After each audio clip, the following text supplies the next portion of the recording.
read it briefly. Okay, and then we just get the text. And then this final bit is quite important. Now, what I'm doing in the subscribe is I'm calling store latest. What does store latest do? This is the thing that actually goes and adds it into this collection, which is data bound from my UI. Now, if you're going to update things on the UI, you have to do it on the UI thread. How do I make sure it happens? I call observe on dispatcher. That forces anything that follows to be executing on the UI thread. Okay, and then it's happy. So, that's our little WPF symbol to attend to the panel. Okay, what I propose is I talk for a while, I have a few things to say. We just take a few minutes breather, just to maybe use the bathroom or whatever. And we're due in like 5 minutes, and I will go through the final example. There's a lot of people talking a little about the minutes. Okay, and then we'll do an example just fast. Okay, let's get this finished up, and we have another 30, 45 minutes to go. Okay, so one of the things that I've discovered about writing small business applications over the last years is that you can actually decast pretty much most domains in terms of the stream of events. And just to sort of talk about this a little bit and sort of show you how you get there, let's just look at a very boring little business object here.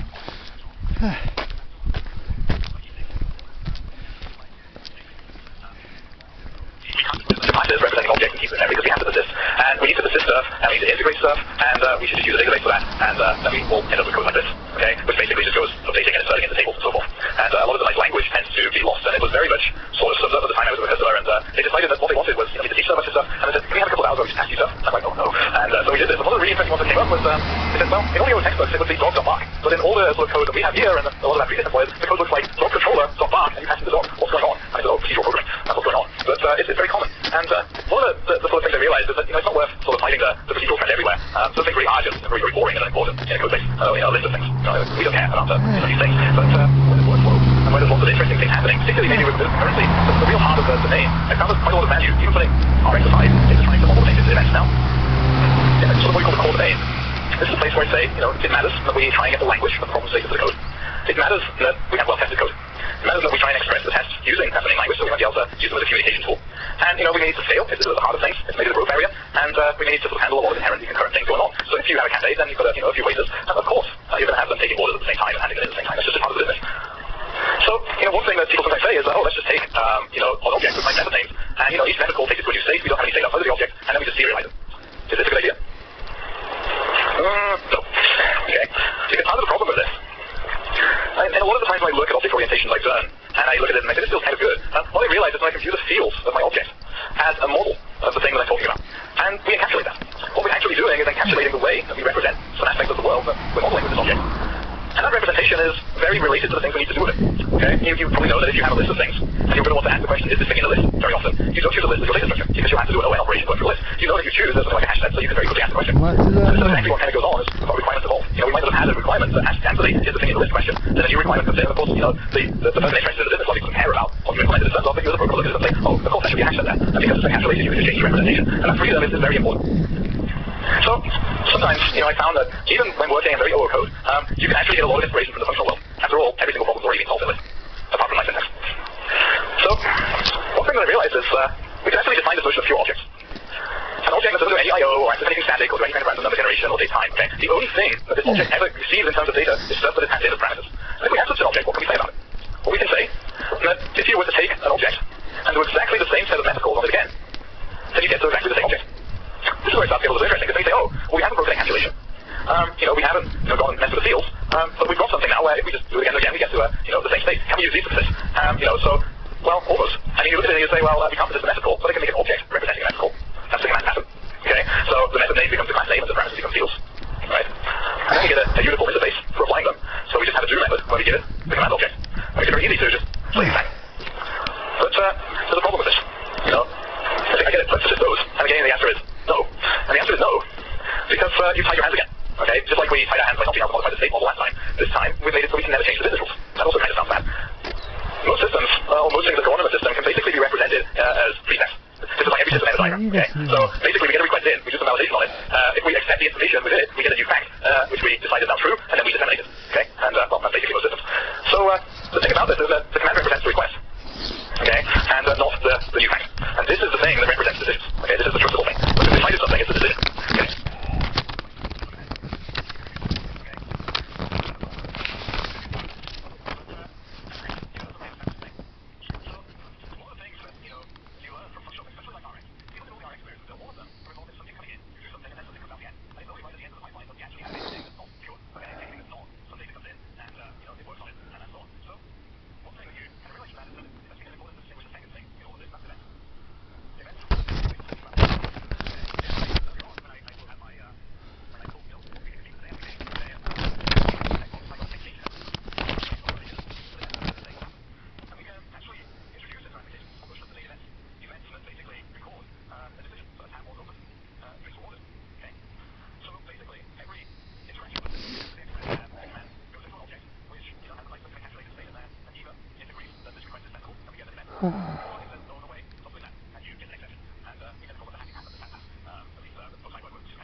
Behavior design.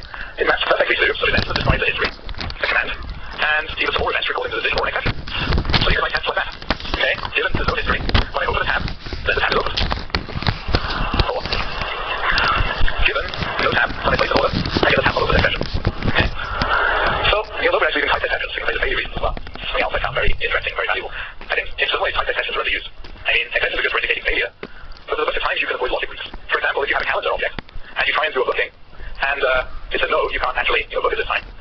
What about if the exception you threw actually has suggestions of when you could book? Then the logic for computing those is kept inside of the calendar object, rather than just somewhere else in the system. Yeah, so there's a lot of benefits for doing this.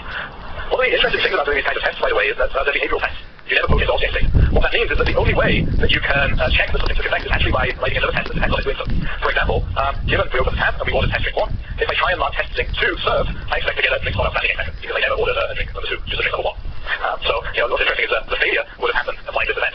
The outcome is down there. But you'll note that we never go and poke at object state. Now, of course, the RX side of all this is that as soon as you do this, your objects are now spinning out these nice streams of events, which are perfect for going and dealing with in RX. And, just like we saw, you could deal with time very nicely with RX, you can deal with user interface things with it, you can also deal with events from your domain.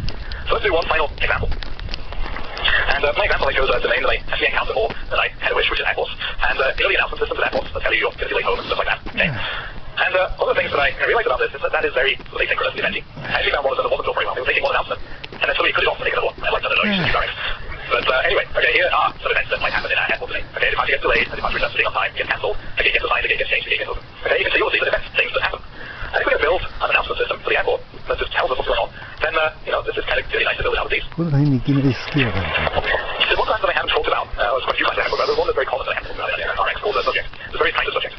The reason I just talked about them so far is because you typically don't want to be using them, but occasionally they're right. A subject basically is something that you can use to publish events. It's an object, so basically you call on next on it, and it will pass it along to anybody who is observing it. Okay? Now, this is very nice in the sense that for all of our events, we can actually just create a subject, okay, and you can observe. So what we have to do is write code saying, oh, I want to observe departure cancels. Okay? So whenever departure is cancelled, and observe those. So, I built a little test application, okay, I played with WGN again, and I got this thing out, and you select the slide. And so let me show you this before we dig into the code. This is kind of fun. And there it is, okay. So let's try this. So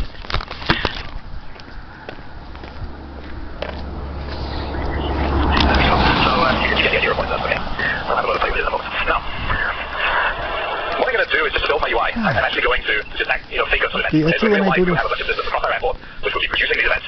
And, we'd be getting them and receiving them from your network in the middle somewhere. So this is my little sample app, okay. What I do is I just make a new gate assigned event.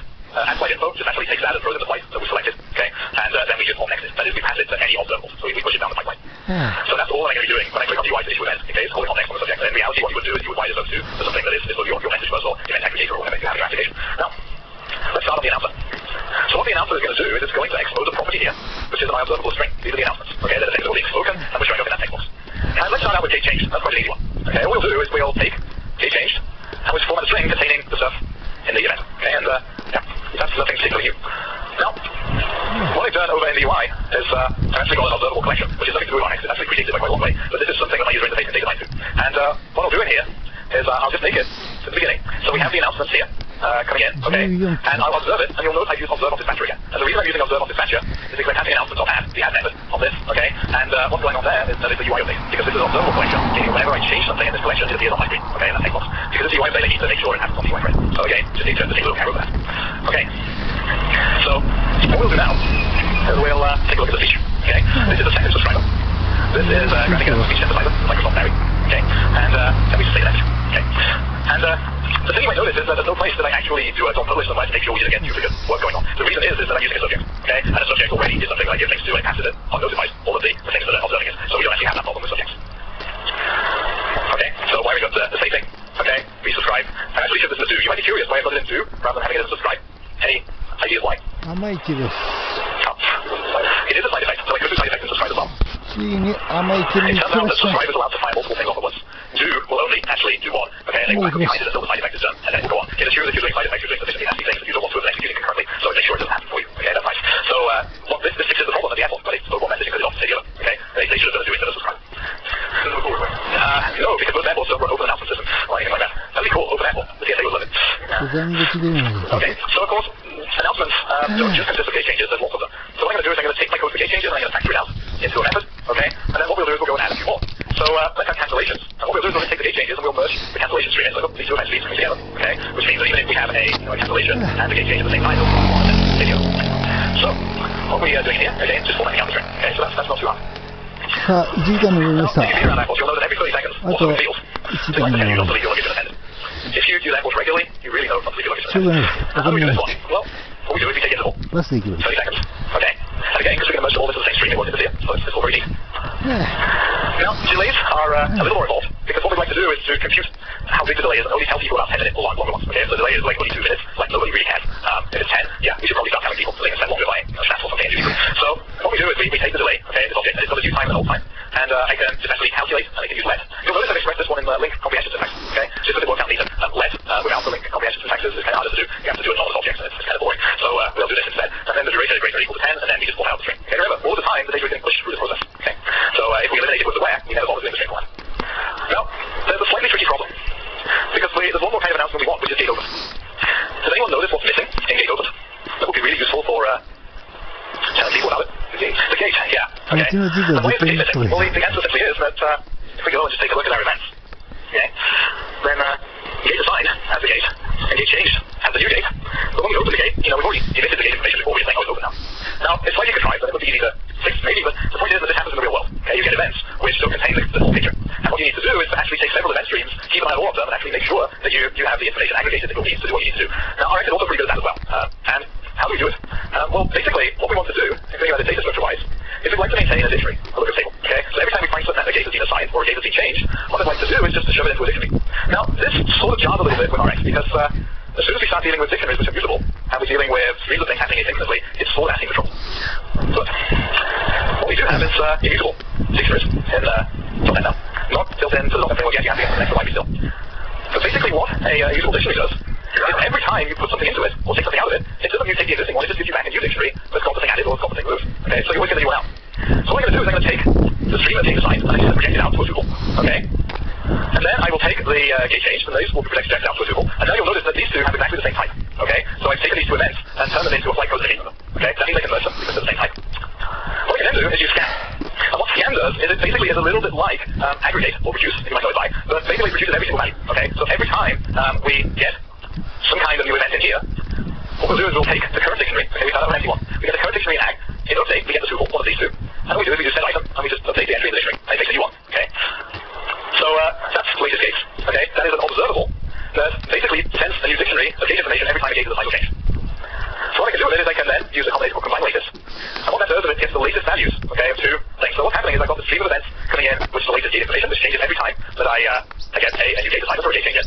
I've got the gate open events, okay, and every time they come in, that means I need to make an announcement.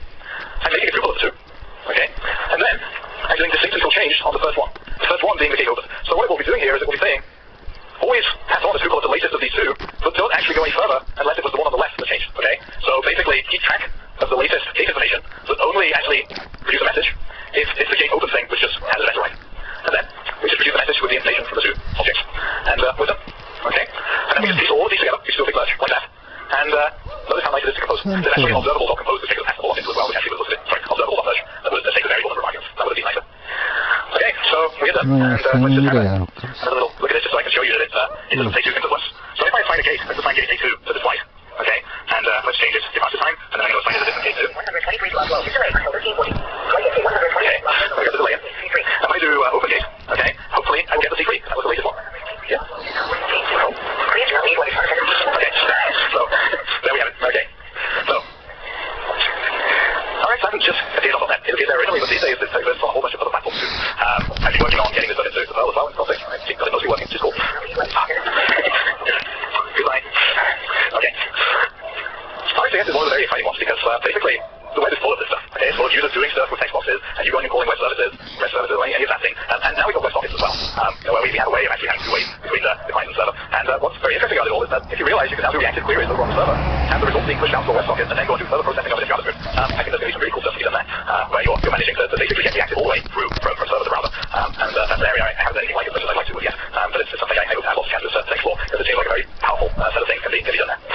You can see this. Okay, so hopefully it was some fun. Hopefully it was kind of interesting. I think that reactive really, as a paradigm, is very helpful in dealing with asynchrony. I think asynchrony is always going to be different. Even with the niceness of Rx, you still saw me throwing in things like observe on dispatcher. Okay, basically ways to deal with the fact that there's threads involved, there's mess. Okay, not everything we deal with has this nice pure view of the world. So I think that really this is a very helpful step in the way we deal with asynchrony in a bunch of real world scenarios. And I really like the way it works means we can take a lot of knowledge from dealing with innumerable things, particularly if you're used to dealing with Ling or anything like that in other languages where you have those maps filter and whatever, and being able to reapply that knowledge on asynchronous things. Because the duality really shines through.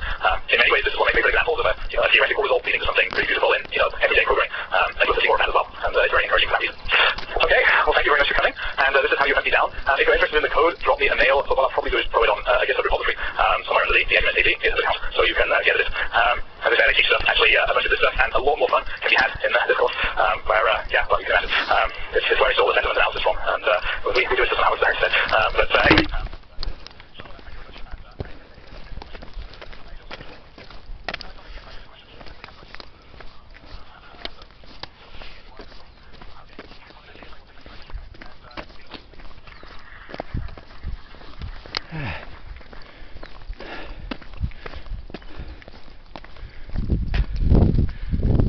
校の里ありました。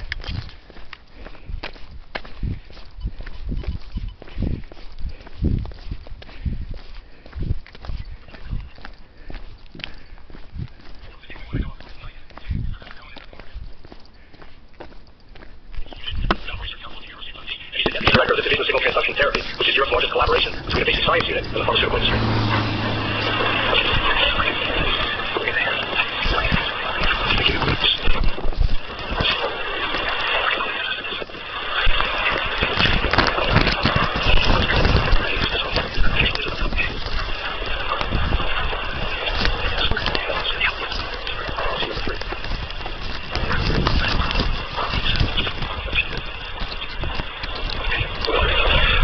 Okay, thanks very much, Mike.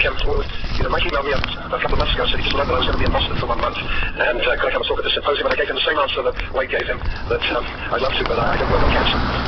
Anyway, after a bit of negotiation, I finally agreed to do my own possible cancer-related talk, which happens to be a project that was done as a graduate student in his first year rotation, lasting 4 months, so that's what you're going to get today. Okay, so the title of my talk is We'll Try to Target the MyD88 Signaling Network with the effectiveness of treatment of diffuse large B-cell lymphoma. So first of all, for those of you that are familiar with what MyD88 is, let me remind you, MyD88 is an adapter protein which is essential for the activation of one of the major signaling networks of the innate immune system, which is what my lab works on at the moment. So the MyD88 signaling network normally gets activated when immune cells are stimulated by